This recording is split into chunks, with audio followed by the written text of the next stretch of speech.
Meeting of the El Segundo Planning Commission to order. The first thing on our agenda, as always, is the Pledge of Allegiance. So if you all please rise, and if you don't have a flag, just face the one at City Hall and join me in the Pledge of Allegiance. Ready? Begin. I pledge allegiance to the flag of the United States of America, to the republic, and to the republic for which it stands, under God, one nation, under God, with liberty and indivisible, for all. with liberty and justice. We got to work on our harmonies. Our Pledge of Allegiance is falling. It used to be so tight on that, guys. Actually, it's an art form all by itself. No, we got to practice. Getting rhythm. All right, Venus, can I have roll call, please? Yes. Chair Baldino. Present. Vice Chair Newman. Present. Commissioner Wingate. Here. Commissioner Heschler. I'm here. And Commissioner Keldorf.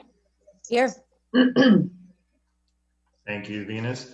Now is the time on our agenda. We receive public communications. Are there any email or written communications that weren't included in our agenda packet? No, there are none. Okay. Is there anyone in chambers wishing to address the Planning Commission? No one has shown up today. All right, then we'll close public communications. Next item on the agenda is consent calendar. We've got two items on the consent calendar: approval of the minutes from August 27, 2020, and then a alcohol service for a new sushi restaurant at 100 West Imperial Avenue called Saloon, Osaka. Saloon, Osaka. Free advertising. Anyone wish to pull anything from the consent calendar? Okay. Sorry. If the folks from Saloon Osaka are present, I'd love to hear from them. Greg, do we have our applicant with the new restaurant present? Oh, Well, good. Okay. Love to hear from you. Good. I wasn't sure if I should live the video or not, so I was waiting. Thank you for coming. Procedurally, let's have a motion to pull item 2 from the consent calendar. I make a motion we pull item 2 from the consent calendar. I get a second? I'll second. Second. Okay, all in favor? We have to do a roll call. Aye. Aye. We have to do a roll call. Gotta do roll call. Yes, we do. Okay, so Chair Baldino. Aye. Vice Chair Newman. Yes. Commissioner Wingate. Aye. Commissioner Heschler. Yes, please. And Commissioner Keldorf. Aye. Thank you. Great. Okay, and then can I take a motion to approve the agenda, which is the only item remaining on the consent calendar? I make a motion to approve the rest of the agenda. Have a second? I'll second it. Okay, all in favor of approval of the consent calendar? We'll take a roll call vote. Yes. Once again, sorry. Commissioner Wingate. Aye. Commissioner Heschler. Aye. Commissioner Keldorf. Aye. And then Chair Baldino. Aye. And Vice Chair Newman. Yes. Okay, that's approved. Thank you, everyone. Now that moves us to our call item, and we're discussing the new application for a beer and wine permit at a new Japanese restaurant called Saloon Osaka, which is located at 100 West Imperial Avenue and that 7-Eleven strip mall on Main. And we have the applicant here. Hi. Hi. Welcome to El Segundo. Can you tell us about your restaurant, please? The restaurant, we've been in that location for the last 15 years, a different name, and we had a lot of requests from carry beer for the last few years. We've been thinking about it, and we finally decided to move forward, but there's a pandemic situation that we didn't expect, but we decided to move forward with it. Great, great. And I saw the drawings and the application, and the place looks beautiful. Thank you. So the food is pretty much going to be similar, but we're going to upgrade the menu and the atmosphere. Of course, we did some tenant improvement at the site. It's much better than before. It's a food dining restaurant. We will be serving beer, planning to, but it's going to be more formal. rooms for the El Segundo residents. And hopefully we have a lot of guests from hotels and LAX as well. So hopefully it will bring some character to the community. And do you have an outdoor Are you- dining area? Not at this moment. No. Okay. Okay, great. Will you be able to provide outdoor seating for your guests during this COVID time? Actually, we have a lot of space in the courtyard, and we would like to consider. But at the time we were planning, it was before pandemic time, so I think we can consider. But right now, since all the plans and everything has been submitted, so we don't want to make any changes at this time. But if this pandemic situation goes really long, then we obviously. You might want to speak with staff about just a temporary use permit. That wouldn't change anything we're doing today. It would just allow you to put some tables and chairs out there for your guests. We do have some waiting areas. We're trying to decorate it like nicely with the plants and some fence. It's already somewhat done, but we haven't put any tables out. I was planning to put a bench for the waiting, but as you said, maybe we can talk to the city and put a temporary seating out there. That would be a great, awesome idea. Yeah, we definitely want you to succeed, and best of luck to you. Thank you. Any other comments? If not, I'll ask for a motion for approval. I make a motion for approval. You have a I second? second. Okay. We'll now do a roll call vote. Yes, Chair Baldino, Aye. Vice Chair Newman, Aye. Commissioner Wingate, Aye. Commissioner Heschler, Aye. and Commissioner Keldorf.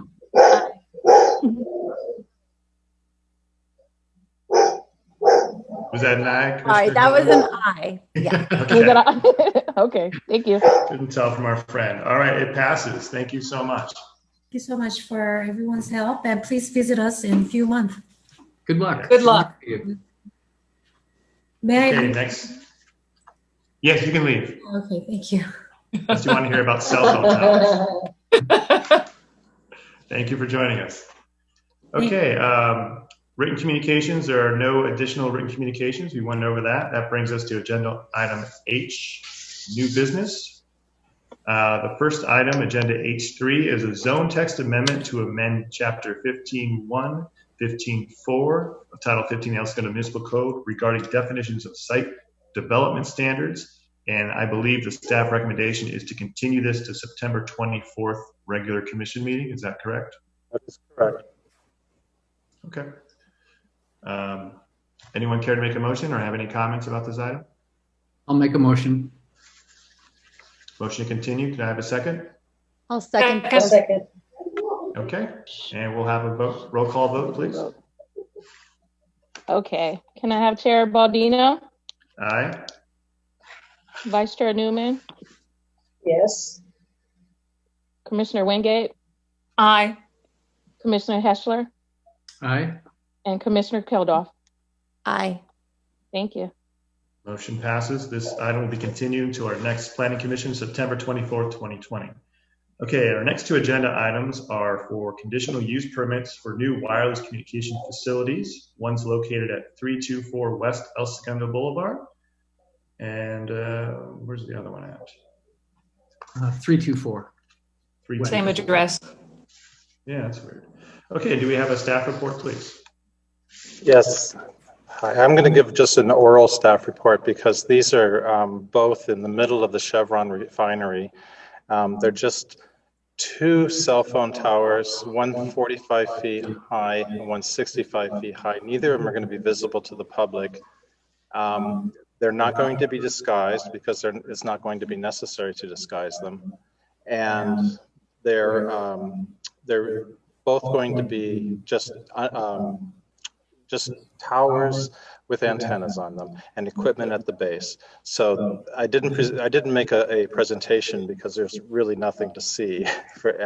So I'm going to introduce you to Mr. Paul Kim, who's the applicant, who will have hopefully something to say about them. There's really nothing for staff to say because they're in the middle of a refinery. I don't think even if you could see them, you'd be able to distinguish them from all the pipes and everything that's going on at the refinery. So this is probably as close to a no-brainer approval recommendation as I could make for you.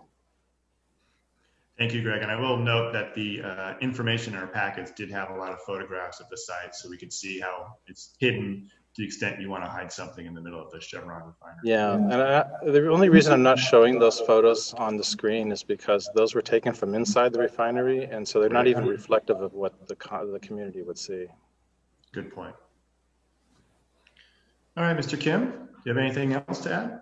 Yes, well, good evening, Chairman, members of the Planning Commission. I hope you can hear me well. Is that okay? Yes, we can hear you. Fantastic. Well, thank you very much for having me tonight and considering these two applications. I appreciate the time and effort that everyone's putting into this. I'd also like to thank the staff as well, too, and in particular, City Planner Greg McLean as well. They've been a pleasure working with me as we're working together. So as a follow-up, I'd just like to give you just some simple, straightforward background, not much, but in terms of coverage objectives, so it's really twofold. There are two sites under consideration under these two separate conditional use permits, but again, at the same location at the large Chevron refinery. The main coverage objectives came as a result of Chevron approaching Verizon, really, and asking them to be able to provide enhanced coverage for all of their employees and the facilities there. And so that stemmed this effort to work with Chevron and Verizon together to be able to provide services that will manifest themselves in not only better coverage for their employees, but for their operations as well, too.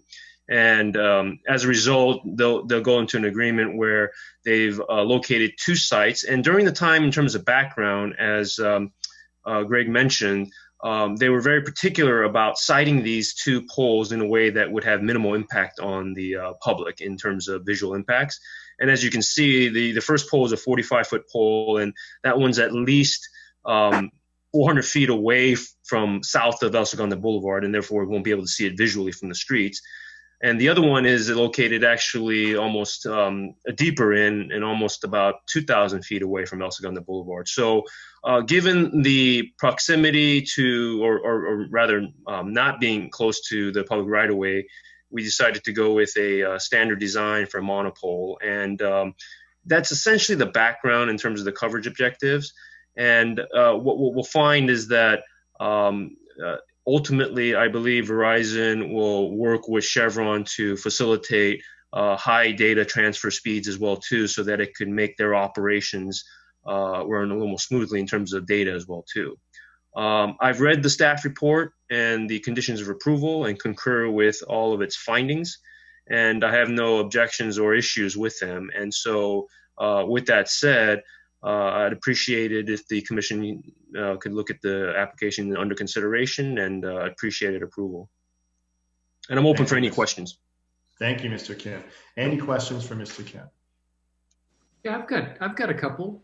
Mr. Kim, so this tower is represented by Verizon, or rather Verizon is putting this in. Does that mean only Verizon phones and cellular service and data can be used on this particular pole?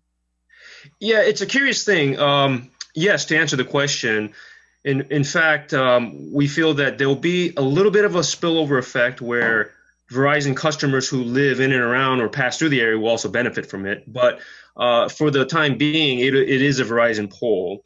One of the things that I think will happen is that it'll most likely stay that way, but the pole, we always engineer the pole for future co-location, meaning that if AT&T decided that they want to try and earn Chevron's business, they could, in theory, work to through the city to get entitlements for co-location, and the pole will actually be structurally designed to incorporate that if they can achieve their height requirements as well too. But for now, it is an agreement that apparently Chevron has been happy with Verizon and wants to continue that relationship, and therefore it's a Verizon pole.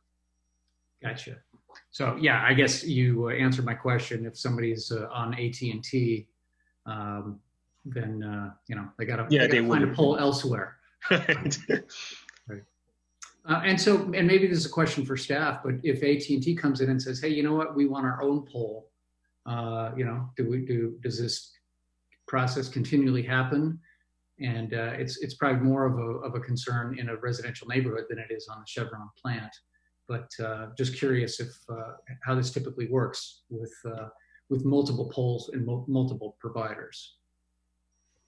Yes, I think that generally in a situation like this, the first place they're going to look is for an existing pole, like Mr. Kim said. If they can make it work on a pole that's already there, they'll do that, and that's a very easy process, especially now in more recent years. And if they can't make that work for technological reasons, or for just it's in the wrong place, a geographic reason, then we will go through the same process and do it again. And if it's on the Chevron property and it's sufficiently distant from the public views, it'll be the same process again. We'll make it as easy as possible. Okay, great, thank you. Any other questions for Mr. Kim? All right, and then now we'll open up public communications. Greg, has anyone joined us in the chambers who may want to give comments? Not yet. Okay, then I'll go ahead and close public communications, and any further comments shall come from the dais. Any comments on this item?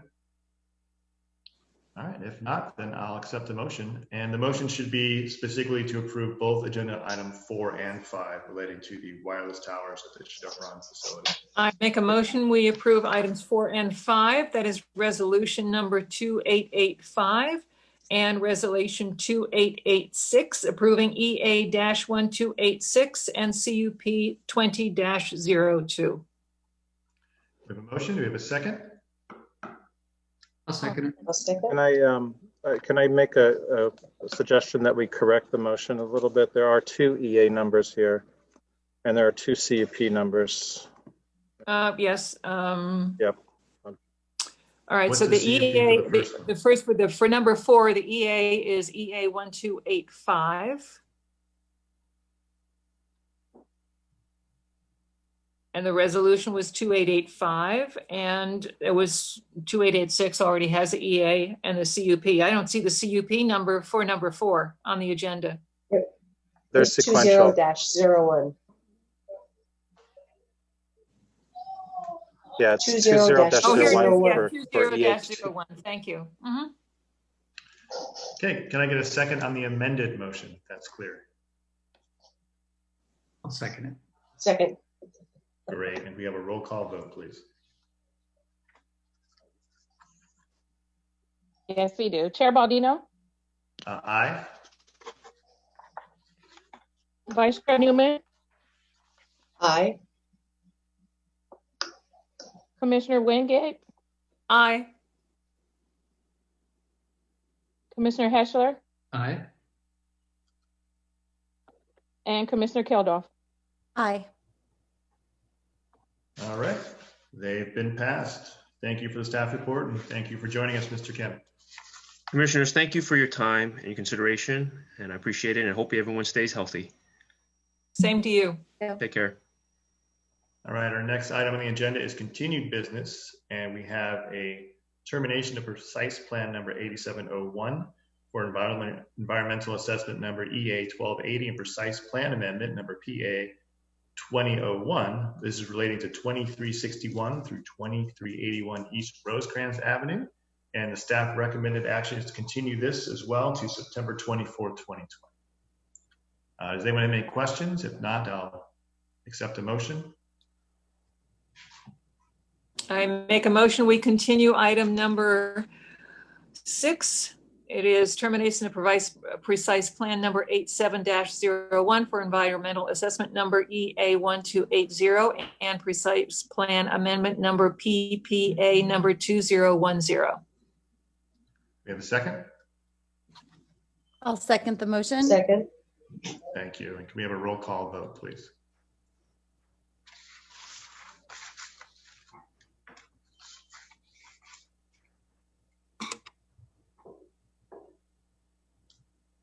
Okay. Sorry, hello. That's Can you hear okay. We can hear you. Yes. Okay, I'm sorry. Chair Baldino, Aye. Vice Chair Newman, Aye. Commissioner Wingate, Aye. Commissioner Heschler, Aye. and Commissioner Keldorf. Aye. Thank you. Thank you, Venus. All right, next on the agenda, report from Planning and Building Safety Director or designee. Is there anything to report? Nothing specific this time. All right, thank you. Thank you. Next, Planning Commissioner comments. Any comments, guys? Yes, I would like Greg to explain. I have lots of questions from the citizens about an ADU on Standard Street. It seems citizens seem to think it's entirely too tall for the neighborhood. So I hope we can get some explanation from Greg. Yes, this ADU is in the R2 zone, and all ADUs have the height limit that is the same as the R1 zone, but the height limit is the same in both the R1 and the R2 zone, and that is 32 feet for a pitched roof. And this particular one does have a pitched roof, so to the peak it's 32 feet, but also 2 stories, and that's critical to understand. This building appears to have 3 stories, and almost did by mistake, but the owner had originally intended to have a vaulted ceiling on the 2nd floor, and that is in fact what they have. So they have a very tall 2nd floor for most of the upper part of that building. There is a landing up there also for them to have access to their rooftop patio. So that explains what's going on up there. So most of it's just airspace. It's not over the height of the zone. Anyone else can have a house that tall. The key is it's still just 2 stories.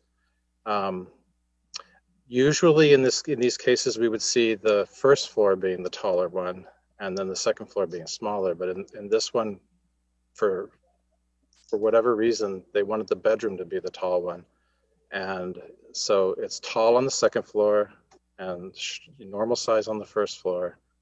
And even though there's 2 sets of windows, one on top of the other, it's still just 1 room on the inside. Greg, do you know the square footage of the ADU? Well, I'll be happy to answer any questions or clarifications on that. Do you know the square footage of that ADU? I had my speaker off for a second there. Can you? I can hear you. Okay, I couldn't hear you guys, so if you said anything. Oh, I asked if you knew the square footage of that ADU. Oh, I don't know. I did, but I forgot because that was a couple weeks ago when it went through. Okay. Thanks very much, Greg, because there have been lots and lots of questions. Oh, I'm sure that it looks out of place, and it definitely looks like a 3-story house from the outside.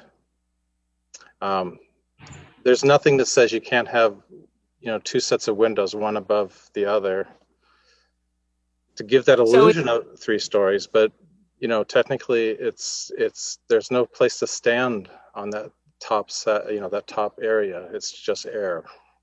So it's a garage with a living area, a 1-story living area above it. Is that correct?